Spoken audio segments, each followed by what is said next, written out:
വിശ്വാസ വെളിച്ചത്തിൻ്റെ പുതിയ എപ്പിസോഡിലേക്ക് ഗുഡ്നസ് ടി വിയുടെ എല്ലാ മാന്യപ്രേക്ഷകരെയും ഏറെ ഹൃദ്യമായി സ്വാഗതം ചെയ്യുന്നു. കത്തോലിക്ക വിശ്വാസ സത്യങ്ങളെ സാർവത്രിക മതബോധന ഗ്രന്ഥത്തിൻ്റെ അടിസ്ഥാനത്തിൽ പ്രേക്ഷകർക്കായി ലളിതമായി വ്യാഖ്യാനിച്ച് വിശദീകരിച്ചു കൊടുക്കുന്ന ഒരു പ്രോഗ്രാമാണിത്. കേരള കത്തോലിക്ക സഭയിലെ സെമിനാരി പ്രൊഫസറും ഗ്രന്ഥകാരനുമായ ഡോക്ടർ വിൻസെൻ്റ് കുണ്ടുകുളച്ചനാണ് നമുക്ക് വേണ്ടി ഇത് വിശദീകരിക്കുന്നത്. അച്ഛനെ പ്രോഗ്രാമിലേക്ക് ഹൃദ്യമായി സ്വാഗതം ചെയ്യുന്നു. സ്വർഗസ്ഥനായ ഞങ്ങളുടെ പിതാവേ എന്നുള്ള പ്രാർത്ഥനയിലൂടെയാണ് നമ്മൾ ഈ കഴിഞ്ഞ എപ്പിസോഡുകളിലൊക്കെ പോയത്. അതിൽ ഓരോ വാക്കും വാചകങ്ങളും പ്രേക്ഷകർക്കായിട്ട് വളരെ വിശദീകരിച്ച് പറയുന്നുണ്ട്. സ്വർഗസ്ഥനായ ഞങ്ങളുടെ പിതാവേ, അവർ ഫാദർ വാട്ട് ഇൻ ഹെവൻസ്. ഈ ഞങ്ങളുടെ എന്നുള്ള വാക്ക് അതിൻ്റെ അന്തരാർത്ഥങ്ങളെക്കുറിച്ചാണ് ഈ എപ്പിസോഡിലെ പ്രധാനമായിട്ട് ചോദ്യം വരുന്നത്. ആരൊക്കെയാണ് ഈ ഞങ്ങൾ? ഇത് പ്രാർത്ഥിക്കുന്നത് നമ്മൾ ക്രൈസ്തവരാണ്. അതിൽ ആരൊക്കെയാണ് ഉൾക്കൊള്ളുന്നത്? ആർക്കൊക്കെ വേണ്ടിയാണ് പ്രാർത്ഥിക്കുന്നത്? അല്ല, ഞങ്ങൾ എന്നുള്ള ഉദ്ദേശിക്കുന്നത് എന്താണെന്ന് പറയാം. സ്വർഗസ്ഥനായ ഞങ്ങളുടെ പിതാവേ എന്നുള്ള ആ ഒറ്റ 3 വാക്കുകൾ ചേർന്ന ആദ്യത്തെ ഭാഗത്തെ നമ്മൾ പിതാവ് എന്ന് പറയുന്ന ആ ഒരു പ്രതീകത്തെ, ആ രൂപകത്തെ ഉപയോഗിച്ചാണ് കഴിഞ്ഞ 2 എപ്പിസോഡുകൾ നമ്മൾ വിശദീകരിച്ച് പോയത്. ഇന്നിപ്പോൾ നമ്മൾ ഞങ്ങളുടെ പിതാവേ എന്ന് പറയുമ്പോൾ കർത്താവ് എന്താണ് ഉദ്ദേശിച്ചത്? ഈ ഞങ്ങൾ ആരാണ് എന്നാണ് അങ്ങ് ഇപ്പോൾ ചോദിക്കുന്നത്. ഈ ഞങ്ങൾ എന്ന് പറയുമ്പോൾ, കർത്താവ് അത് പറയുമ്പോൾ അതിനെ നമുക്ക് പഴയ നിയമത്തിൽ നിന്നും കപ്പാടെ വിടർത്തി കാണാനായിട്ട്, വേർതിരിച്ച് കാണാനായിട്ട് സാധിക്കില്ല. പഴയ നിയമത്തിൽ ഞാൻ നിങ്ങൾ എന്ന് പറയുന്ന ഒരു അഭിസംബോധന വന്ന ഒരു കാര്യം മോശയുടെ സീനായി മലയിൽ വെച്ചാണ്. ഇസ്രായേൽ ജനം അങ്ങനെ അവിടെ നിന്ന് അവരെ ഈജിപ്തിൻ്റെ അടിമത്തിൽ നിന്ന് രക്ഷപ്പെട്ട് അവരിങ്ങനെ വന്ന് സീനായി മലയിൽ വെച്ച് 10 കൽപ്പനകൾ കൊടുക്കുന്ന അവസരത്തിൽ ആ ഉടമ്പടിയുടെ ഒരു ഓർമ്മ ഈ ഇതിലുണ്ട്. ഓടായിൽ പറഞ്ഞത് ഞാൻ നിങ്ങളുടെ ദൈവവും നിങ്ങൾ എൻ്റെ ജനവുമായിരിക്കും. അപ്പോൾ ഈ ഞങ്ങൾ എന്ന് പറയുന്നത് ഇസ്രായേൽ ആയിട്ടാണ് ആദ്യ കാലഘട്ടങ്ങളിൽ പഴയ നിയമത്തിൽ കൂടുതലും മനസ്സിലാക്കിയാണ്. സ്വർഗസ്ഥനായ പിതാവേ എന്നുള്ള പ്രാർത്ഥനയില്ല. ദൈവത്തിൻ്റെ തിരഞ്ഞെടുത്ത ജനം, ദൈവത്തിൻ്റെ തിരഞ്ഞെടുത്ത ജനം ആണ് ഞങ്ങൾ. ഈ ദൈവത്തിൻ്റെ തിരഞ്ഞെടുത്ത ജനമാണ് ഇസ്രായേൽ എന്ന് അവർ വിശ്വസിച്ചു. അതിൻ്റെ ഒരു തുടർച്ചയിലാണ് കർത്താവ് വരുന്നത്. എന്നിട്ട് കർത്താവ് അതിനെ പുനർവ്യാഖ്യാനം ചെയ്തു. ഈ ഞങ്ങൾ ആരാണ് എന്നുള്ളത് പുനർവ്യാഖ്യാനം ചെയ്തു. അപ്പോൾ ഞാനതിൽ പറഞ്ഞത് പണ്ടേ മുതലുള്ള ഒരു ഉടമ്പടിയുടെ സ്വഭാവം ഈ ഞങ്ങൾ എന്ന് പറയുന്ന വാക്കിൻ്റെ പുറകിലുണ്ടെന്നാണ്. അതായത് ഒരു ഉടമ്പടി എന്ന് പറഞ്ഞാൽ പരസ്പരം കൊടുത്ത ഒരു വാക്ക്. ഞാൻ നിങ്ങളുടെ പിതാവായിരിക്കും, അല്ലെ നിങ്ങളുടെ ദൈവമായിരിക്കും, നിങ്ങൾ എൻ്റെ ജനമായിരിക്കും. ദൈവം എന്ന രീതിയിൽ ഞാൻ നിങ്ങളെ സംരക്ഷിക്കുന്നു, നിങ്ങളെ വളർത്തുന്നു. നിങ്ങൾ ജനം എന്ന രീതിയിൽ എൻ്റെ ജനം എന്ന രീതിയിൽ എൻ്റെ കൽപ്പനകൾ പാലിക്കുകയും വേണം. ഇങ്ങനെ പോകണം എന്നുള്ള, അപ്പോൾ അങ്ങനെയുള്ളൊരു ഇതിൻ്റെ പാരമ്പര്യത്തിൽ നിന്നാണ് വാസ്തവത്തിൽ കർത്താവ് ഈ സ്വർഗസ്ഥനായ ഞങ്ങളുടെ പിതാവേ എന്ന് പറയുമ്പോൾ പഴയ അന്ന് കേട്ട യഹൂദരുടെ ഉള്ളിൽ മുഴുവൻ ഈ പഴയ ഉടമ്പടിയുടെയും, പിന്നീട് പ്രവാചകന്മാരെ തുറന്ന് പറഞ്ഞു നിങ്ങൾ എന്നെ ഉപേക്ഷിച്ചു, ഈ ജനം എന്നെ ആദരം കൊണ്ട് മാനിക്കുന്നു എന്നൊക്കെ പറഞ്ഞാൽ ഐസയ പാടുന്നത്. ഇങ്ങനെ ഓരോ അവസരത്തിലും ഈ ഞങ്ങൾ എന്നുള്ളത് ഇസ്രായേൽക്കാരാണ് എന്നുള്ളൊരു ബോധത്തിലാണ് ഇസ്രായേൽ ജനത അല്ലെങ്കിൽ പ്രീഷന്മാരെ, യഹൂദരൊക്കെ കർത്താവിൽ നിന്ന് ഈ പ്രാർത്ഥന ശിഷ്യന്മാർ പോലും കേൾക്കുമ്പോൾ അവരുടെ മനസ്സിൽ ഉണ്ടാകാവുന്ന അനുരണനങ്ങൾ അങ്ങനെയായിരിക്കും. എന്നാൽ കർത്താവ് മെല്ലെ ഈ ആരാണ് ഞങ്ങൾ എന്നുള്ളതിനെ അത് ഒരു ചെറിയ അർത്ഥത്തിലല്ല എന്ന് കുറേശ്ശെ പല സംഭവങ്ങളിലൂടെ കർത്താവ് ശിഷ്യന്മാർക്ക് വെളിപ്പെടുത്തി കൊടുക്കുകയാണ്. തീർച്ചയായിട്ടും ഞാനത് പറയുമ്പോൾ സഭയുടെ കത്തോലിക്ക മതബോധനം പറയുന്നില്ല. അത് സഭാ കൂട്ടായ്മയുടെ ഒരു പ്രാർത്ഥനയാണെന്ന് തന്നെയാണ് പറയുന്നത്. അതായത് മാമോദീസ സ്വീകരിച്ച് കർത്താവിനെ ദൈവമായി സ്വീകരിച്ച് വിശുദ്ധ കുർബാന സ്വീകരിച്ച് അല്ലെങ്കിൽ കൽപ്പനകൾ പാലിച്ച് തിരുസഭയുടെ കൂടെ ഇങ്ങനെ ഒരു ഇടയനും ഒരു തൊഴുത്തും എന്ന് പറഞ്ഞതുപോലെ ഒക്കെ ജീവിക്കുന്ന ആ കൂട്ടായ്മയ്ക്ക് തീർച്ചയായിട്ടും ഈ ഞങ്ങൾ എന്ന് പറയുന്ന അങ്ങനെ ഒരു അർത്ഥമുണ്ട്. ഞങ്ങൾ ദൈവത്തിൻ്റെ തിരഞ്ഞെടുക്കപ്പെട്ട പുതിയ ജനമായ തിരുസഭയിൽപ്പെട്ട അങ്ങേ ദൃശ്യമായും പരസ്യമായും ദൈവമായി അംഗീകരിക്കുകയും വിളിച്ചോ അപേക്ഷിക്കുകയും ഞങ്ങളുടെ നാഥനായി കർത്താവായി ദൈവമായി രക്ഷകനായി അംഗീകരിക്കുകയും ചെയ്യുന്ന ഞങ്ങളുടെ പിതാവേ, ഞങ്ങളുടെ എന്ന് പറയുമ്പോൾ ഈ സമൂഹത്തെ, ക്രൈസ്തവ സമൂഹത്തെ മൊത്തമായിട്ട് അതിൽ കാണുന്നു. എന്നാൽ കർത്താവിൻ്റെ പല ഉപമകളും നമ്മൾ വായിക്കുകയും മനസ്സിലാക്കുകയും പഠിക്കുകയും ചെയ്യുമ്പോൾ നമുക്ക് മനസ്സിലാവും ആ ഉപമകളിലെല്ലാം കർത്താവ് ഈ ഞങ്ങൾ തിരഞ്ഞെടുക്കപ്പെട്ട ജനം മോനെ ആരാണ് എന്താണ് എന്ന് വിശദീകരിച്ചു കൊടുക്കുമ്പോൾ ആ കർത്താവിനോട് ചുറ്റിപ്പറ്റി നിന്ന ആളുകൾ, അല്ലെങ്കിൽ അന്നും ഇസ്രായേൽക്കാർ വിചാരിച്ച യഹൂദർ മാത്രമല്ല ഈ ഞങ്ങൾ എന്ന് കർത്താവ് തിരുത്തുന്നു. നല്ല സമറിയാക്കാരൻ്റെ ഉപമയിൽ തന്നെ പുരോഹിതനും ലേവായനും ഒക്കെ കടന്നുപോയി. അവരാരും ഒന്നുമല്ല നീതീകരിക്കപ്പെട്ടത് ആ ആവശ്യത്തിലിരിക്കുന്ന മനുഷ്യനെ സഹായിച്ച ആ സമറിയാക്കാരനാണ് എന്ന് പറയുമ്പോൾ ആ സമറിയാക്കാരൻ യഹൂദനല്ലല്ലോ. അപ്പോൾ ഞങ്ങൾ എന്ന് പറയുന്നത് കേവലം വംശീയമായ ഒരു അർത്ഥത്തിൽ ഒരു സമൂഹത്തിൽപ്പെട്ട ആളല്ല, അല്ലെങ്കിൽ സർക്കംസിഷൻ ചെയ്ത ആൾക്കാരിൽ പെടുന്ന ആ ഒരു യഹൂദരുടെ വംശത്തെ അല്ല അവിടെ കർത്താവ് മനസ്സിൽ കാണുന്നത്. അല്ലെങ്കിൽ മറ്റൊരു സംഭവം നമുക്ക് നോക്കാം. കർത്താവും ശിഷ്യന്മാരും കൂടി ജെറൂസലമിലേക്ക് സമറിയ ക്രോസ് ചെയ്ത് പോകുമ്പോഴാണ് അവിടെ ഒരു വിജാതീയനായ ഒരാൾ, യഹൂദനല്ല, അവൻ ഇങ്ങനെ കർത്താവിൻ്റെ പേരും പറഞ്ഞ് പിശാചുക്കളെ പുറത്താക്കിക്കൊണ്ടിരിക്കുമ്പോൾ കൂടെ ഉണ്ടായിരുന്ന ശിഷ്യന്മാർ പറയുന്നുണ്ട്, അതെ അവൻ കർത്താവിൻ്റെ പേരും പറഞ്ഞിട്ടാണ് അവിടെ ഈ ആൾക്കാരെ പിശാചുക്കളെ പുറത്താക്കണേ, അവനോട് ഒന്നോലെ നമ്മുടെ കൂടെ കൂടാൻ പറയാം, അല്ലെങ്കിൽ അവനോട് നിർത്താൻ പറ എന്ന് പറഞ്ഞപ്പോൾ നമ്മുടെ ഇടുങ്ങിയ മനസ്സിൽ, യഹൂദരുടെ ഇടുങ്ങിയ മനസ്സിൽ നിന്ന് ശിഷ്യന്മാർ സംസാരിക്കണം. കർത്താവ് പറയുന്നുണ്ട്, നമുക്കെതിരില്ലാത്തവൻ നമ്മുടെ പക്ഷത്താണ്, അവൻ ഒരു നന്മ എൻ്റെ പേര് പറഞ്ഞുകൊണ്ട് ജനങ്ങൾക്ക് ചെയ്യണമെങ്കിൽ ചെയ്യട്ടെ. അവൻ പിടിച്ച് അവന് നിർബന്ധമായിട്ട് അവനെ പരിച്ഛേദനം ചെയ്യിപ്പിച്ചിട്ട് ഇവിടെ കൊണ്ടുവന്ന് യഹൂദനാക്കണം എന്നൊന്നും കർത്താവ് ആ നേരത്ത് പറയുന്നില്ല. അപ്പോൾ കർത്താവ് ഞങ്ങൾ എന്ന് പറയുന്ന ആ സങ്കല്പത്തിലെ ഓരോ ഉപമകളിലും പഠനങ്ങളിലും ഈവൻ മാതാവ് തന്നെ ശിഷ്യന്മാരും കൂടി ഒരു പ്രാവശ്യം കാണാൻ ചെന്ന് കഴിഞ്ഞിട്ട് കർത്താവ് അവിടെ അത്ഭുതങ്ങളും പ്രവർത്തനം നടത്തുകയും പ്രസംഗിക്കുകയൊക്കെ ചെയ്തുകൊണ്ടിരിക്കുന്ന അവസരത്തിൽ ആളുകൾ വന്നിട്ടുണ്ട്, അങ്ങയുടെ അമ്മയും ശിഷ്യന്മാരും വന്നിട്ട് അങ്ങയെ കാണാൻ, സഹോദരന്മാർ വന്നിരിക്കുന്നു, ദയവ് വിചാരിച്ച് ഒന്ന് അവരെ കാണുക, കുറേ നേരമായി അവർ നിൽക്കണം. ആരാണ് എൻ്റെ അമ്മയും സഹോദരന്മാരും? എൻ്റെ ഇഷ്ടം നിറവേറ്റുന്നവരാണ്, പിതാവിൻ്റെ ഇഷ്ടം നിറവേറ്റുന്നവരാണ്, എൻ്റെ കൽപ്പനകൾ പാലിക്കുന്നവരാണ്. അപ്പോൾ ദൈവത്തിൻ്റെ ആ സഭയിൽ പെടുന്നത് ആരൊക്കെയാണെന്ന് വെച്ച് കഴിഞ്ഞാൽ ദൈവത്തിൻ്റെ കൽപ്പനകൾ പാലിച്ച് നീതിനിഷ്ഠമായി ജീവിക്കുന്ന ആളുകളാണ് വാസ്തവത്തിൽ ഈ ഞങ്ങൾ എന്ന് പറയുന്നത്. അപ്പോൾ ഈ കാര്യമാണ് നമുക്ക് മനസ്സിലാവുന്നത്. ഞങ്ങൾ എന്ന് പറയുന്നതിന് നമുക്കെപ്പോഴുള്ളവർക്കും നമ്മുടെ അപ്പനാക്കാനായിട്ട് ഒരു താല്പര്യം ഉണ്ടാവും. സ്വർഗസ്ഥനായ എൻ്റെ പിതാവേ, നമ്മളുടെ ഒരു പ്രോപ്പർട്ടി ആയിട്ട്, നമ്മുടെ ഒരു സ്വകാര്യ അഹങ്കാരമായിട്ട്, സ്വകാര്യ സമ്പത്തായിട്ട് നമ്മളറിഞ്ഞ ദൈവത്തെ, പിതാവായ ദൈവത്തെ എൻ്റെ ദൈവമായിട്ട് മാത്രമായിട്ടും, എന്നാൽ എൻ്റേതല്ല വേറെ ഒരുത്തൻ്റെ ആ പിതാവ് അവൻ ഈ ദൈവത്തെ ഒന്നല്ല പറയണത്, അവൻ ഈ ദൈവമല്ല എന്ന് പറയാനായിട്ടുള്ള, അവൻ്റെ ദൈവം അല്ലത് എന്ന് പറയാനായിട്ടുള്ള ഒരു ഭയങ്കര വാശി നമ്മുടെ മനസ്സിലേ ഉണ്ട്. അത് വളരെ അപകടകരമായ ഒരു പ്രവണതയാണ്. ഇന്ന് അത് കൂടിക്കൂടി വരുന്നു. ദൈവം എൻ്റെ മാത്രമാണ് എന്ന ചിന്ത ഇതര മതസ്ഥർക്കും ദൈവത്തെ അവകാശപ്പെട്ടതാണ്. ഇപ്പം ഞാൻ വീടുകളിൽ ഓർക്കാറുണ്ട്, നമ്മുടെ എല്ലാ വീട്ടിലും ഇതുണ്ട്. നിങ്ങൾ നോക്കിക്കോ, ചെറുപ്പത്തിൽ അപ്പനമ്മമാർ ഒക്കെ കുട്ടികളെ കളിപ്പിക്കുന്ന അവസരത്തിൽ ഇപ്പോൾ 2-3 കുട്ടികളായും വിചാരിക്കും. കുട്ടികളുള്ളപ്പോൾ ചിലപ്പോൾ ഒരു ഞായറാഴ്ചയൊക്കെ ഒന്ന് ഒരുമിച്ചിരുന്ന് കളിക്കുന്ന സമയമൊക്കെ ഉണ്ടാവുള്ളൂ. അപ്പോൾ ഒരുത്തൻ അമ്മയുടെ മടിയിൽ കയറിയിരിക്കും. അപ്പോൾ അതുവരെ ഇവിടെ ഒരു കുഴപ്പമില്ലാതിരുന്ന മറ്റോള് ഓടി വന്ന് അവനെ തിക്കിച്ചിരക്കി അമ്മയുടെ മടിയിൽ നിന്ന് പുറത്താക്കിയിട്ട് എൻ്റെ അമ്മയാണെന്ന് പറഞ്ഞിട്ട് മടിയിലിരിക്കാൻ നോക്കും. അപ്പോൾ അവൻ അവിടുന്ന് ഗതി കിടുമ്പോൾ അവിടുന്ന് ഓടിയിട്ട് അപ്പൻ്റെ മടിയിലിരുന്നിട്ട് ഇതെൻ്റെ അപ്പനാണ് എന്ന് പറഞ്ഞിട്ട് ആ കുട്ടിയെ, അപ്പോൾ വേറെ 3ാമത് അവിടെ ഇരിക്കുന്ന സാധനം വീണ്ടും ഓടി വന്ന് അപ്പൻ്റെ മടിയിൽ കയറിയിരിക്കും. അപ്പോൾ ഇത് നമ്മൾ ചെറുപ്പത്തിലേ കാണുന്നൊരു സ്വഭാവമാണ്.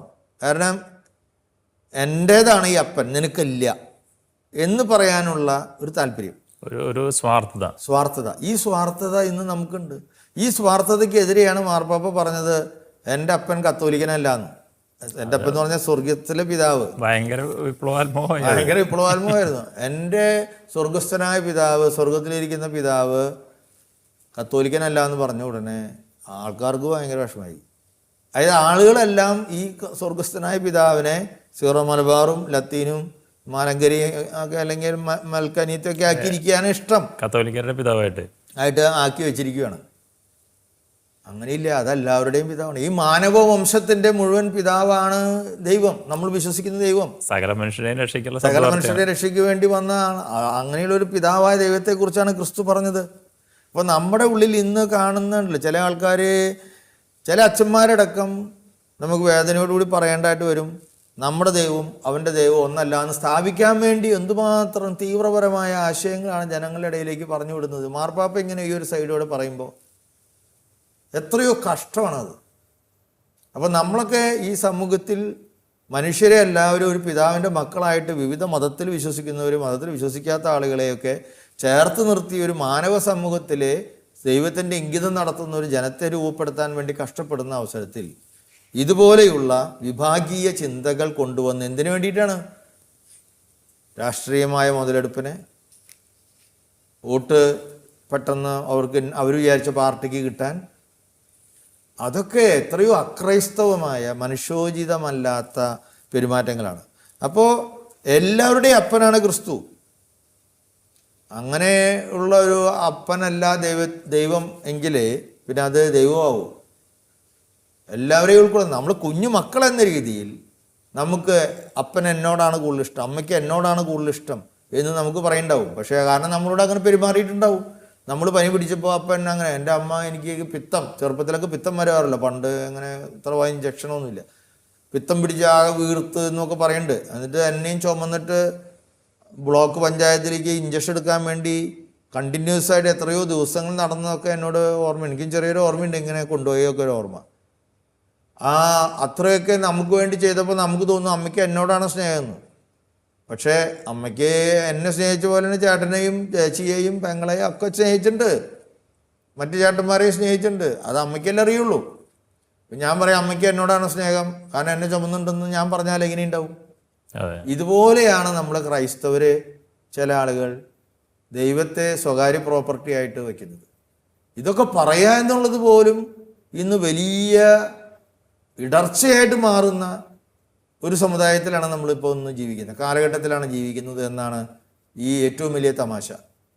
അപ്പോൾ ഞാൻ തന്നെ ഓർക്കുകയാണ്, നമ്മുടെ ഈ നമ്മളിപ്പോൾ ഈ ഡിവൈൻ കേന്ദ്രത്തിൻ്റെ ഒരു ഗുഡ്നസ് ടി.വിക്ക് വേണ്ടിയാണ് ഇതിലൂടെയാണ് നമ്മുടെ ഈ കാര്യങ്ങളൊക്കെ പറയണേ. ഞാനൊരു പ്രാവശ്യം ഫ്രാൻസിൽ നിന്ന് വന്ന കുറേ ആളുകളെ കൂട്ടി ഈ ഡിവൈൻ പരിചയപ്പെടുത്താൻ വന്നു, കുറച്ച് കൊല്ലങ്ങൾക്ക് മുമ്പാണ്. അപ്പോൾ മലയാള സെക്ഷനിലാണ് അന്ന് വലിയ ധ്യാനം നടക്കുന്നത്. കുറേ ആൾക്കാർ കൂടി 10,500 പേരുണ്ട് അവിടെ. എനിക്കൊന്ന് നോമ്പിൻ്റെ ഏതൊരു സീസണിലാണ്.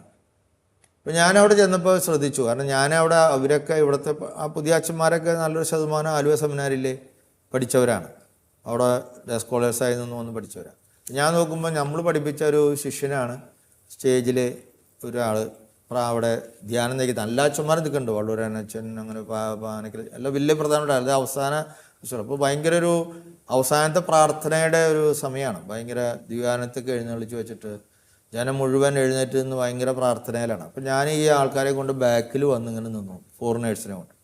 ഞാനപ്പോൾ ഇങ്ങനെ ഒന്ന് മാറി എന്ന് ചിന്തിച്ചു. ഞാൻ ഈ വിഷയങ്ങളൊക്കെ അവിടെ പഠിപ്പിക്കുന്നതാണ്, ഇതര മതങ്ങളോടുള്ള ബന്ധത്തെക്കുറിച്ച്. എന്നെ വളരെയധികം സന്തോഷപ്പെടുത്തിയ ഒരു കാര്യം എന്താണെന്ന് വെച്ചാൽ, അത് അവസാന നേരത്ത് ഈ ആരാധനയുടെ ഏതാണ്ട് കുറച്ച് നേരം കഴിഞ്ഞപ്പോൾ ഇതിലെ ഒരു അച്ഛൻ, എനിക്ക് അച്ഛൻ്റെ പേരൊന്നും ഞാൻ ഇപ്പോൾ ഓർക്കണില്ല, അന്ന് അദ്ദേഹം ഇങ്ങനെയാണ് അവതരിപ്പിച്ചത്: ഈ നമ്മുടെ സമൂഹത്തിൽ 100-200-ലധികം അക്രൈസ്തവ സഹോദരങ്ങൾ പങ്കെടുക്കുന്നുണ്ട്.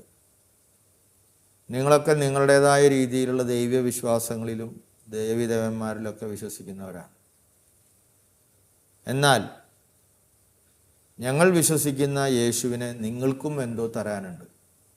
അവൻ ലോകത്തിൻ്റെ മുഴുവൻ രക്ഷകനാണെന്ന് നിങ്ങൾ വിശ്വസിക്കുന്നു.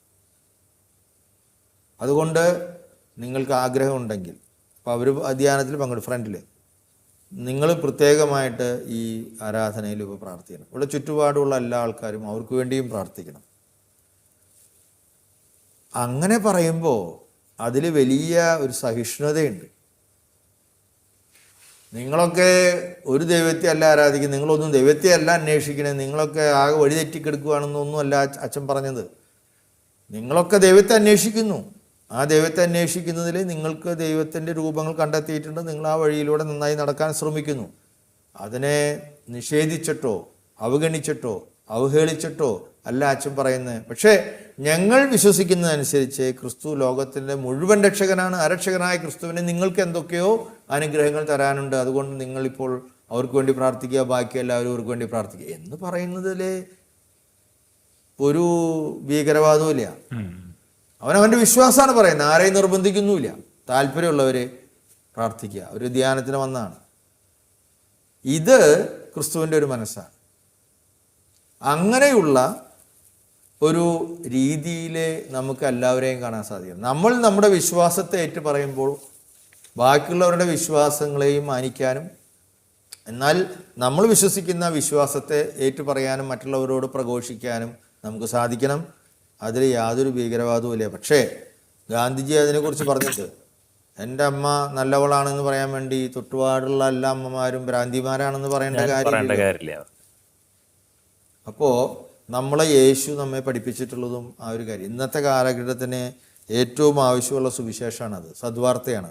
സ്വർഗസ്ഥനായ ഞങ്ങളുടെ പിതാവേ എന്ന് പറയുമ്പോൾ അത് എൻ്റെ പേഴ്സണൽ പ്രോബ്ലം, എൻ്റേതല്ല, ക്രിസ്ത്യാനികളുടെ മാത്രമല്ല, അത് ലോകത്തിലെ ഇനി ദൈവത്തെ നിഷേധിക്കുന്നവരുടെ പേര് പോലും പിതാവാണ് അവൻ. ഇവരെ ആരെ അവനെ അംഗീകരിക്കുന്നുണ്ടോ അംഗീകരിക്കുന്നില്ലേ എന്നുള്ളതല്ല വിഷയം. ദൈവത്തിനെ അവനെ നിഷേധിക്കാൻ പറ്റില്ല, ദൈവത്തിന് ഇവരെ നിഷേധിക്കാൻ പറ്റൂല. ഞാനതാണ് എൻ്റെ സെമിനാരിയിൽ പിള്ളേരോട് ഇപ്പോൾ പറഞ്ഞു കൊടുക്കുന്നത്. നിങ്ങൾ ദൈവം മറ്റുള്ളവരെ കാണുന്നത് പോലെ കാണാൻ പഠിക്കുക.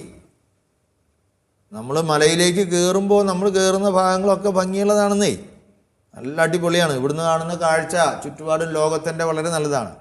പക്ഷേ ഒരിക്കൽ നീ മലയുടെ മുകളിലെത്തിയാൽ അവിടെ നിന്ന് താഴേക്ക് നോക്കുമ്പോൾ നിനക്ക് ദൈവത്തിൻ്റെ കണ്ണുകളിലൂടെ മനുഷ്യരെ കാണാൻ സാധിക്കണം, ചുറ്റുപാടുള്ളവരെ കാണാൻ സാധിക്കണം. എല്ലായിടത്തും തെറ്റുകളുണ്ട്, എല്ലായിടത്തും കുറവുകളുണ്ട്. പക്ഷെ നമ്മളെല്ലാവരും ദൈവത്തിങ്കിലേക്ക് മാനസാന്തരപ്പെടാനുള്ളവരാണ്. അപ്പോൾ അങ്ങനെയുള്ളൊരു മനസ്സ് കിട്ടാനാണ് നമുക്ക് ഈ സ്വർഗസ്ഥനായ പിതാവ്. അതുകൊണ്ടാണ് പറയുന്നത്, സ്വർഗസ്ഥനായ പിതാവ് എന്ന പ്രാർത്ഥന നീ ചെല്ലുമ്പോൾ നിന്റെ ശത്രു പോലും നീ ഓർക്കുകയാണെങ്കിൽ നീ നിനക്ക് സ്വർഗസ്ഥനായ പിതാവ് എന്നുള്ള പ്രാർത്ഥന ചെല്ലാൻ പറ്റില്ല എന്ന് വത്തിക്കാൻ കൗൺസിൽ പറയുന്നുണ്ട്. മുഴുവനാക്കാൻ പറ്റില്ല. ഫ്രാൻസിസ് മാർപ്പാപ്പയെന്നല്ല പറയുന്നത്, വത്തിക്കാൻ കൗൺസിലെ 50 കൊല്ലങ്ങൾക്ക് മുമ്പേ 65 വളരെ മനോഹരമായിട്ട് എഴുതി വെച്ചിട്ടുണ്ട്. അത്രയും കൊല്ലങ്ങൾക്ക് മുമ്പ് സഭാപിതാക്കന്മാർ ഒരുമിച്ച് കൂടി എഴുതി വെച്ച കാര്യമാണ്. നോസ്ത്ര എത്താത്ത എന്ന് പറയുന്ന ഡോക്യുമെന്റിലെ എഴുതി വെച്ചിട്ടുണ്ട്. അക്രൈസ്തു മതങ്ങൾ നിങ്ങൾക്ക് സ്വർഗസ്ഥനായ പിതാവ് എന്ന് ചെല്ലാൻ യാതൊരു അർഹതയില്ല. നിങ്ങൾ ആരെങ്കിലും ശത്രുവായിട്ടാണ് കാണുന്നതെങ്കിൽ മത്തായിയുടെ സുവിശേഷത്തിൽ പറഞ്ഞിട്ടുണ്ട്, നീ ബലിവസ്തു വെച്ച് പോയി അനുരഞ്ജനപ്പെട്ട് വരാനാണ് പറഞ്ഞിട്ടുള്ളത്. അപ്പോൾ ഇങ്ങനെയുള്ളൊരു കർത്താവിനെ നമുക്ക് ഇഷ്ടമുണ്ടോ? അങ്ങനെയുള്ള കർത്താവ് പറഞ്ഞ പിതാവായ ദൈവത്തെ നമുക്ക് ഇഷ്ടമുണ്ടോ? ഇന്ന് അങ്ങനെയുള്ള ഒരു നാഥനില്ലാത്ത ഒരു ലോകത്തിലാണ് നമ്മൾ ജീവിക്കണേ. അപ്പനില്ലാത്ത കുറേ മക്കൾ. അതാണ് നമ്മൾ ഇവിടെ കാണുന്ന യുദ്ധങ്ങളുടെയൊക്കെ പുറകിൽ അവസാനം മതി, നിർത്തൂ എന്ന് പറയാനായിട്ട് മാർപ്പാപ്പ ഇടയ്ക്കിടയ്ക്കൊക്കെ പറയുന്നുണ്ട്, UN പറയുന്നുണ്ട്, ഒത്തിരി മത നേതാക്കൾ ഓരോ ലോകത്തിൻ്റെ ഓരോ മൂലക്കിലിരുന്ന് പറയുന്നുണ്ട്. പക്ഷെ ആരും മൈൻഡ് ചെയ്യുന്നില്ല. ഇവിടെ വെടിക്കോപ്പുകളും പീരങ്കിയും പിന്നെ മിസൈലുകളും സംസാരിക്കുന്നു. അപ്പോൾ ഇതാണ് ഈ തന്തയില്ലാത്ത അവസ്ഥ എന്ന് പറഞ്ഞാൽ. ലോകത്തിന് പിതൃത്വം നഷ്ടപ്പെട്ടിരിക്കുന്നു. മാർപ്പാപ്പ പറയുന്ന അതാണ്. പിതൃത്വം നഷ്ടപ്പെട്ടാൽ മക്കളെന്നുള്ള ബോധം നഷ്ടപ്പെടും. മക്കളെന്ന ബോധമില്ലെങ്കിൽ പിന്നെ പരസ്പരം വഴക്ക് കൂടുന്ന ശത്രുക്കളായിട്ട് നമ്മൾ മാറുന്നു. ഈ ലോകം ചുട്ടു ചാമ്പലായിത്തീരും. അതുകൊണ്ട് നമ്മുടെ ഉള്ളിലെ ഇന്ന് ഈ സ്വർഗസ്ഥനായ പിതാവ് എന്ന പ്രാർത്ഥനയ്ക്ക് വലിയ അർത്ഥമുണ്ട്. പ്രത്യേകിച്ച് കാലികമായ നമ്മുടെ രാഷ്ട്രീയമായ അവസ്ഥയിൽ ഓരോ രാഷ്ട്രത്തിലും പിതാവാണ്, ഞങ്ങൾ മക്കളാണ് എന്നുള്ളൊരു ബോധം വരണം. ഇന്ത്യ തന്നെ ആയാലും ഇന്ത്യയിലെ ഇവിടെ ഇന്ത്യയിൽ വസിക്കുന്ന എല്ലാ മതസ്ഥരും, ഒരു മതത്തിൽ വിശ്വസിക്കാത്തവരും, ഒരു മതത്തിൽ തന്നെയുള്ള അവാന്തര വിഭാഗങ്ങളിൽപ്പെട്ടവരായിക്കൊള്ളട്ടെ, ഈ ഭാരതത്തിൽ വസിക്കുന്ന എല്ലാവരും ഇന്ത്യൻ്റെ അമ്മയാണെന്നൊക്കെ പറയുന്ന പോലെ ഇവരെല്ലാവരും ഒരു അപ്പൻ്റെ മക്കളാണ് എന്നുള്ളൊരു കാഴ്ചപ്പാടിലൂടെ, അത് ഇന്ത്യയിൽ മാത്രം പോരാ, എല്ലാ രാജ്യങ്ങളും തമ്മിലുണ്ടാണ്. അതുകൊണ്ടാണ് ഫ്രത്തേലി തൂത്തി എന്ന് പറയുന്ന ആ ഡോക്യുമെൻറ്റിലെ നാം എല്ലാവരും സഹോദരങ്ങൾ എന്ന് പറയുന്ന ആ ഡോക്യുമെൻറ്റിലെ വിശുദ്ധ ഫ്രാൻസിസ് അസീസിയൊക്കെ ആവർത്തിച്ച് ഉദ്ധരിച്ചുകൊണ്ട് ഫ്രാൻസിസ് മാർപ്പാപ്പ പറയുന്നുണ്ട്, ഒരു അന്താരാഷ്ട്ര സമൂഹത്തെ അന്താരാഷ്ട്ര കുടുംബമായിട്ട് കാണണം. നാം എല്ലാം ഒരു കുടുംബമായി പുലർന്നാൽ നമുക്ക് ജീവിക്കാമെന്ന് കവികൾ പാടിയതിൻ്റെ കാരണം ഏകോദര സഹോദരങ്ങളാണെന്ന് വിചാരിച്ചു ജീവിച്ചാൽ.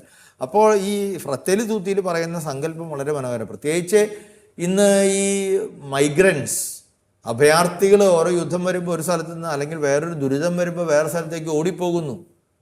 അപ്പോൾ മാർപ്പാപ്പ പറയുന്നുണ്ട്, നമ്മളെല്ലാവരും അഭയാർത്ഥികളായിരുന്നു എന്ന് മറന്നു പോകരുത്. എല്ലാ ജനതകളും എന്നും ഒരു സ്ഥലത്തു നിന്ന് വേറെ സ്ഥലത്തേക്ക് കൃഷിയും കാര്യങ്ങളൊക്കെ ജോലിയും അന്വേഷിച്ച് പോയി. കുറേ നാൾ കഴിഞ്ഞ് അവിടുത്തെ വെള്ളം, സൗകര്യങ്ങൾ, കാലാവസ്ഥ അനുസരിച്ച് അവിടെ കൂടി. പിന്നെ അവിടുന്ന് കുറേ നാൾ കഴിഞ്ഞ് ഇപ്പം മലയാളികൾ ഇവിടുന്ന് മുഴുവൻ നല്ലൊരു ശതമാനം ഗൾഫിലേക്ക് കുറേ പോയി. പക്ഷെ ഗൾഫിൽ അവിടെ സ്ഥിരമായിട്ട് നിൽക്കാൻ പറ്റില്ല, ജോലിക്കാലത്ത് മാത്രം. അതുകൊണ്ട് കുറേ പേര് യൂറോപ്യൻ രാജ്യങ്ങളിലേക്ക് പോകുന്നു, കാനഡയിലേക്ക് പോകുന്നു, ഓസ്ട്രേലിയയിലേക്ക് പോകുന്നു, അയർലൻഡിലേക്ക് പോകുന്നു, ബ്രിട്ടനിലേക്ക് പോകുന്നു, ജർമ്മനിയിൽ പോകുന്നു, ഫ്രാൻസിൽ പോകുന്നു. ഇനി ഇങ്ങനെയൊക്കെ പോവും. ഇനി കുറേ നാൾ കഴിയുമ്പോൾ കുറേ ആൾക്കാർ ചന്ദ്രനിലേക്ക് പോകുമ്പോൾ ചന്ദ്രനിലുള്ള ആൾക്കാർ കൂടി നമ്മൾ പറയണം. 240 ഇന്ത്യ ചന്ദ്രനിലേക്ക് പോകുന്നതാണ് പറയണത്. അപ്പോൾ ഇങ്ങനെയുള്ള ഈ ഏതൊക്കെയല്ലേ എവിടെയൊക്കെ മനുഷ്യരുണ്ടോ അവരുടെ എല്ലാവരുടെയും പിതാവാണ് ഈ ദൈവം എന്നുള്ള ഞങ്ങൾ എന്ന് പറയുന്നത്. ഞങ്ങൾ എന്നുള്ള സങ്കല്പ വാക്കിന് ഇത്രമാത്രം അർത്ഥവ്യാപ്തിയാണ്. ഒരു ചോദ്യം കൂടി എപ്പിസോഡിൽ ഉണ്ടാച്ചാൽ, അതായത് സ്വർഗസ്ഥനായ ഞങ്ങളുടെ പിതാവേ എന്നാണല്ലോ തുടങ്ങുന്നത്. അപ്പോൾ സ്വർഗം വേറെ എവിടെയാണ്, നാം ഭൂമിയിലാണ്, പിതാവ് സ്വർഗത്തിലാണ് എന്നുള്ളൊരു ചിന്ത ജനങ്ങളുടെ ഇടയിലുണ്ട്. സ്വർഗസ്ഥനായ ഞങ്ങളുടെ പിതാവിന് വേറൊരു സ്ഥലത്താണ് ദൈവം ഇരിക്കുന്നത്. ദൈവം വസിക്കുന്നിടം സ്വർഗം, അതോ സ്വർഗത്തിൽ ദൈവം വസിക്കുന്നു, അങ്ങനെയുള്ളൊരു കൺഫ്യൂഷൻ അതിലുണ്ട്. നമ്മൾ പ്രാർത്ഥിക്കുമ്പോൾ സ്വർഗസ്ഥനായ ഞങ്ങളുടെ പിതാവേ എന്ന് നമ്മൾ അമ്മമാര് പണ്ട് പ്രാർത്ഥിച്ചിരുന്ന സാറ് വേറൊരു എപ്പിസോഡിൽ പറഞ്ഞു, ആകാശങ്ങളിലിരിക്കുന്ന ഭാവതമ്പുരാൻ. ആകാശങ്ങളിലിരിക്കുന്ന. അപ്പോൾ ആകാശം എന്ന് പറയുമ്പോൾ അതിങ്ങനെ മുകളിലെ ഈ മേഘങ്ങളുടെ മീതെയുള്ള നക്ഷത്രങ്ങളും ഗ്രഹങ്ങളും ഒക്കെ വസിക്കുന്ന ആ സ്ഥലത്തെയാണ് ആകാശം എന്ന്. അതാണ് ആകാശം എന്നുള്ളൊരു ചിന്ത ഇപ്പോൾ സയൻസ് പഠിക്കുന്ന പിള്ളേരുടെ ആകാശം എന്ന് പറഞ്ഞാൽ അവരത് മാത്രമൊന്നല്ല പറഞ്ഞത്. ആകാശം ഒരു എവിടെയൊക്കെ ആകാശം, എല്ലായിടത്തും ആകാശം ഉണ്ടെന്നുള്ള രീതിയിലേക്ക് വരും. അപ്പോൾ അതുകൊണ്ടായിരിക്കും ആ വാക്കൊക്കെ മാറിയത്. സ്വർഗ്ഗം ഇപ്പോൾ സ്വർഗ്ഗം എന്ന് പറഞ്ഞാൽ അതുപോലെ തന്നെ ഏതൊരു സ്ഥലമാണ്, ഒരു സ്പേസ്. അങ്ങനെ നമ്മുടെ കാറ്റഗീസത്തിലൊക്കെ പണ്ടുണ്ടായിരുന്നു. അങ്ങനെ ഒരു കാറ്റഗീസത്തെ വ്യാഖ്യാനിച്ചിരുന്നു. കാറ്റഗീസം ഉണ്ടെന്ന് പറഞ്ഞാൽ കാറ്റഗീസം ടെക്സ്റ്റുകൾ നമ്മൾ തന്നെ തയ്യാറാക്കുന്നതാണല്ലോ. അപ്പോൾ പിള്ളേർക്ക് ചെറുപ്പത്തിൽ മനസ്സിലാക്കണമെങ്കിൽ നമ്മുടെ ഇവിടെ ചുറ്റും നോക്കുമ്പോൾ ദൈവത്തെ ഇങ്ങനെ നേരിട്ട് കാണുന്നില്ലല്ലോ. കാരണം നമ്മളെല്ലാവരും ദൈവത്തെ പറഞ്ഞ പോലെ ഒരു ആൾ രൂപമൊക്കെ ആയിട്ട് ചിന്തിച്ചാൽ ദൈവത്തെ കാണാൻ പറ്റില്ല. അപ്പോൾ അങ്ങെങ്ങനെയോ പിന്നെ വിശുദ്ധമായൊരു സ്ഥലത്ത് വാനമേഘങ്ങളിൽ, അപ്പോൾ ഞാനും വിചാരിച്ചിരുന്നു ഇങ്ങനെ വെള്ളമേഘങ്ങൾ, അതിൻ്റെ മീതെ കറുത്ത മേഘങ്ങൾ, പിന്നെ അതിൻ്റെ അപ്പുറത്ത് കുറേ അങ്ങനെ പല മേഘം. പിന്നെ അങ്ങനെ പോകും തോറും അത് ഭയങ്കര വെള്ളി മേഘം, സ്വർണ്ണമേഘങ്ങളൊക്കെ ആയിട്ട് ഏറ്റവും അവസാനം സ്വർണ്ണമയമായ പവിഴം പോലെയുള്ള ഒരു ലോകം. അവിടെ ഇങ്ങനെ ആയതം തോട്ടം കാണുമായിരിക്കും, പണ്ടത്തെ പഴമൊക്കെ അവിടെ കാണും എന്നൊക്കെ ഇങ്ങനെയൊക്കെ ചിന്തിച്ചാണ്. പിന്നെ നമ്മൾ പ്രായം കുറച്ച് വളർന്നപ്പോഴാണ് ദൈവശാസ്ത്രം പഠിച്ചപ്പോൾ മനസ്സിലായി ഇതിങ്ങനെ ഒരു സ്ഥലമൊന്നും അല്ല ഉദ്ദേശിക്കുന്നത്. ദൈവം വസിക്കുന്ന ഇടത്തെയാണ് സ്വർഗം എന്ന് പറയുന്നത്. അല്ലാണ്ട് സ്വർഗം എന്ന് പറഞ്ഞാൽ ഒരു ഏക്കർ സ്ഥലം അവിടെ വെച്ചിട്ട് അവിടെ കൊണ്ടുപോയിട്ട് ദൈവത്തിനെ കൊണ്ടുപോയി വയ്ക്കുന്നതല്ല. ദൈവം എല്ലായിടത്തും ഉണ്ട്. അപ്പോൾ ദൈവം എല്ലായിടത്തും ഉണ്ടാവണമെങ്കിൽ ദൈവം വസിക്കുന്ന ഇടം എന്ന് പറഞ്ഞാൽ എന്താണ്? ദൈവത്തിൻ്റെ കൽപ്പനകൾ പാലിച്ച് ജീവിക്കുന്ന ഇടങ്ങളിൽ. അങ്ങനെയാണ് നമ്മൾ സ്വർഗത്തിലെ പോലെ ഭൂമിയിലും ആകണമേ, സ്വർഗരാജ്യം വരയണമേ. കർത്താവ് പറഞ്ഞ് ഞാൻ സ്വർഗം സ്ഥാപിക്കാനാണ് ഇവിടെ വന്നത് എന്നൊക്കെ പറയായിരിക്കും. നമ്മളേതാണ്ടൊരു ക്രിസ്തു രാജാവായിട്ട് പണ്ട് ഇങ്ങനെ വലിയ കൽപ്പനയും കുറേ ഭടന്മാരൊക്കെ ആയിട്ട് ഇരിക്കുന്ന ഒരു രാജ്യത്തെക്കുറിച്ചൊക്കെ നമ്മൾ പലരും ആദ്യകാലത്ത് ചിന്തിച്ചിരുന്നു. അങ്ങനെയുള്ള ഒരു മനസ്സാക്കലുകളൊന്നും ഇന്ന് ഇല്ല. അങ്ങനെയുള്ളൊരു അണ്ടർസ്റ്റാൻഡിങ് പോയി. അങ്ങനെ അല്ല ഇന്ന് അതിനെ ഗ്രഹിക്കേണ്ടതെന്ന്. ഇനിയിപ്പോൾ എനിക്ക് അറിഞ്ഞൂടെ, ഇപ്പോഴും നമ്മുടെ ശ്രോതാക്കളെ ചില ആൾക്കാർ ഇങ്ങനെ അതുപോലെ മുസ്ലിം സമുദായത്തിലൊക്കെ അങ്ങനെ ഇടയ്ക്ക് മനസ്സിലാക്കേണ്ടെന്നായിട്ട് ചില ആൾക്കാർ പറഞ്ഞേക്കാറുണ്ട്. അപ്പോൾ അങ്ങനെ ഉള്ള ഒരു ലോകമല്ല അത് ദൈവം വസിക്കുന്ന ദൈവിക ഗുണങ്ങൾ എവിടെ പുലരുന്നുവോ, ദൈവത്തിൻ്റെ സുഹൃതങ്ങൾ എവിടെയുണ്ടോ, ദൈവത്തിൻ്റെ പ്രോപ്പർട്ടീസ് എവിടെയുണ്ടോ, ദൈവത്തിൻ്റെ ഇംഗിതങ്ങൾ നടപ്പിലാക്കുന്ന ഇടങ്ങൾ എവിടെയുണ്ടോ, മനുഷ്യരെവിടെയുണ്ടോ, അതെല്ലാം സ്വർഗത്തിൻ്റെ മുന്നാസരം തന്നെയാണെന്നാണ് ഈ നമ്മുടെ ഈ ഡോക്യുമെൻ്റ് ഇപ്പോൾ പറയുന്നത്. അപ്പോൾ അതായത് മക്കൾ എന്ന രീതിയിൽ എളിമയോടുകൂടെ, ശിശുസഹജമായ ഹൃദയത്തോടുകൂടെ, നിർമ്മലമായ മനസാക്ഷിയോടുകൂടെ, അതുപോലെ കരുണയുള്ളൊരു ഹൃദയത്തോടുകൂടെ പിതാവായ ദൈവത്തെ പോലെ എല്ലാവരെയും ക്ഷമിക്കുകയും കരുണ കാണിക്കുകയും വിട്ടുവീഴ്ച ചെയ്യുകയും കരുതലോടെ ചേർത്ത് നിർത്തുകയും ഹീനമായ രീതിയിൽ തരം താഴ്ത്താതിരിക്കുകയും ഒരിക്കലും ഇകഴ്ത്താതെ എപ്പോഴും പുകഴ്ത്തുന്ന രീതിയിൽ അവൻ്റെ മനുഷ്യത്വത്തിൻ്റെ എല്ലാ ഗുണങ്ങളോടുകൂടി അവൻ അംഗീകരിക്കുകയും അങ്ങനെ ഇനി ആവശ്യങ്ങളിൽ ഇരിക്കുന്ന ആളുകളെ സഹായിക്കുകയും കുറവുള്ളവനെ കുറവില്ലാത്തതുപോലെ വളർത്തുകയും ചെയ്യുന്ന ഒരു സാമൂഹികമായ ജീവിതക്രമം എവിടെയുണ്ടോ അവിടെ സ്വർഗത്തിൻ്റെ ആരംഭമായി. നീതിമാന്മാരുടെ ഹൃദയത്തിൽ ദൈവം വസിക്കുന്നു. അപ്പോൾ ഇവിടെ നിന്ന് ഇനി കഴിഞ്ഞു പോകുമ്പോൾ മരിച്ചു കഴിയുമ്പോൾ ഇങ്ങനെ അങ്ങനെയൊന്നും ഇല്ലല്ലോ, ഒരു സ്ഥലമൊന്നും അല്ലല്ലോ നമ്മൾ മരിച്ചുപോയ ആൾക്കാർ. അപ്പോൾ മരിച്ചുപോയ എല്ലാ ആളുകളും അല്ലെങ്കിൽ ലോകത്തിൻ്റെ അന്ത്യത്തിലേക്ക് സ്വർഗത്തിൽ വസിക്കുന്നു എന്ന് പറഞ്ഞാൽ ഈ ദൈവത്തിനോടൊപ്പമുള്ള പ്രകാശമായ ദൈവത്തോട്, നന്മയായ ദൈവത്തോട്, സത്യമായ ദൈവത്തോട് ഒക്കെയുള്ള കരുണയുള്ള ദൈവത്തിൻ്റെ അതേ ഗുണങ്ങൾ പാലിക്കുന്ന ഒരു ജീവിത അസ്തിത്വത്തിൻ്റെ അവസ്ഥയിലേക്ക് നമ്മുടെ വ്യക്തിത്വം മാറിപ്പോകുന്നു എന്നാണ് പറയുന്നത്. അപ്പോൾ ശരീരത്തോടുകൂടി ഉയർക്കുമെന്ന് പറയുന്നുണ്ട്. പക്ഷെ ശരീരത്തോട് പറയുമ്പോൾ ഈ ശരീരമല്ല ഉദ്ദേശിക്കുന്നത്, എൻ്റെ ഈ ശരീരം ആവില്ല, അത് അഭൗമികമായ ശരീരമാണെന്ന് പൗലോസ് ലീഹ തന്നെ പറഞ്ഞിട്ടുണ്ട്. അപ്പോൾ ഭൗതിക ശരീരം നിങ്ങൾ ഇവിടെ കല്യാണം കഴിക്കുന്നു, അപ്പോൾ ഏറ്റവും വലിയ പ്രശ്നം കർത്താവിനോട് ചോദിച്ചു. അപ്പോൾ ഈ 6 ഭർത്താക്കന്മാരും മരിച്ചു പോകും, ഇനി 7ാമത്തെ മരിച്ചു ചെല്ലുമ്പോൾ ഇവള് ആരുടെ ഭർത്താവായിരിക്കുന്നൊക്കെ യഹൂദർ ചോദിക്കാൻ കാരണം ഇതുപോലെയുള്ള ചില വ്യാഖ്യാനങ്ങളിലാണ് ആളുകൾ സ്വർഗത്തെ മനസ്സിലാക്കി. ഇവിടത്തെ പോലെ തന്നെയാണ് അവിടെയും. അപ്പോൾ അതല്ല, സ്വർഗം എന്ന് പറഞ്ഞാൽ അഭൗമികമായ ഒരവസ്ഥയാണ്. ദൈവത്തിൻ്റെ ഇംഗിതങ്ങൾ ചെയ്യുന്ന, ആ ദൈവത്തിൻ്റെ ഇഷ്ടം അനുസരിച്ച് ഭരിക്കപ്പെടുന്ന ഒരു വ്യവസ്ഥിതിയെക്കുറിച്ചാണ് എന്ന് പറയുന്നത്. പിതാവിൻ്റെ ഭവനം എന്ന് പറയുന്നത് നമ്മുടെയും സ്വദേശം തന്നെയാണ്, നമ്മളായിത്തീരണം. മാമോദീസായിലൂടെ നമ്മൾ അതിനുവേണ്ടി പരിശ്രമിക്കുന്നു. അപ്പോൾ ഈ സ്വർഗമാകുന്ന പ്രതീകത്തെ നമ്മൾ മനസ്സിലാക്കേണ്ടത് സ്വർഗീയമായ വസതി സ്വീകരിക്കാൻ നമ്മൾ ഈ പ്രപഞ്ചം മുഴുവൻ നെടുവേർപ്പെടുന്നുവെന്നും ലേഖകനിൽ എഴുതിയിട്ടുണ്ട്.